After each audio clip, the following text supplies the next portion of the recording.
نے اس کو بڑی وضاحت و صراحت کے ساتھ نہج البلاغہ کے 5ویں خطبے میں، جسے میں بار بار آپ حضرات کے سامنے دہرانے کی عزت حاصل کرتا ہوں، جہاں میرے مولا نے کہا تھا کہ اگر میں کچھ کہتا ہوں تو تم یہ کہتے ہو کہ علی ملک کے حریص ہیں، علی ملک کے لالچی ہیں، اور اگر میں خاموش ہو جاتا ہوں تو تم یہ کہتے ہو کہ علی موت سے ڈر گئے۔ ہمارے چھوٹے اور بڑے مارکے دیکھنے کے بعد تم یہ کہہ رہے ہو کہ علی موت سے ڈر گئے۔ خدا کی قسم، ابو طالب کا بیٹا موت سے اتنا مانوس ہے جتنا ایک بچہ مقام شیر مادر سے مانوس نہ ہوگا۔ لیکن ہم سب جانتے ہیں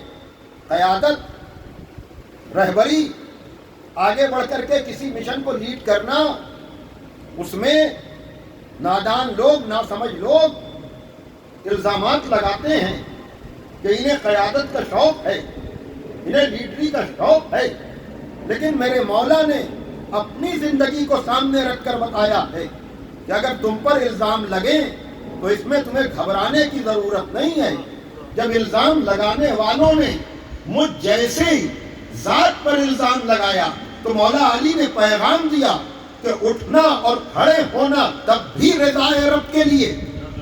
اور خاموش رہنا تب بھی رضائے رب کے لیے۔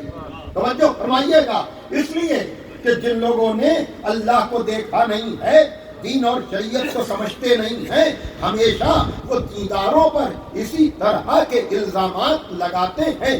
اور قدرت نے اسی لیے یہ انتظام کیا ہے کہ ہر ہونے والے اعتراض کا جواب ہمارے بھیجے ہوئے رہبر دیں، ہمارے بھیجے ہوئے ہادی دیں۔ اور ایک بات یاد رکھیے گا،